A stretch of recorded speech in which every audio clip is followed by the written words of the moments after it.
Tito, kapag nanalo si Trump this election, gang magkano kaya aabuti ng price ni Bitcoin? Most likely, chart-wise, ako tinitignan ko lang 90 to 105 eh. I could be wrong.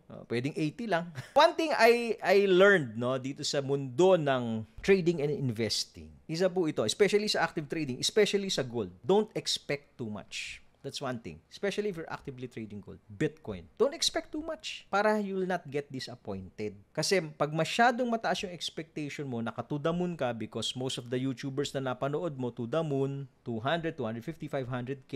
Nung nasa 150 na, ayaw mo pang bumitaw. Kasi ine-expect mo 250.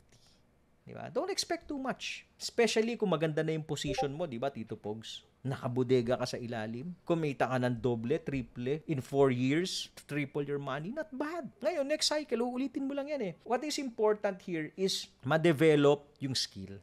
Yung money-making skill, ma-develop mo. Follow for more Tito Moves!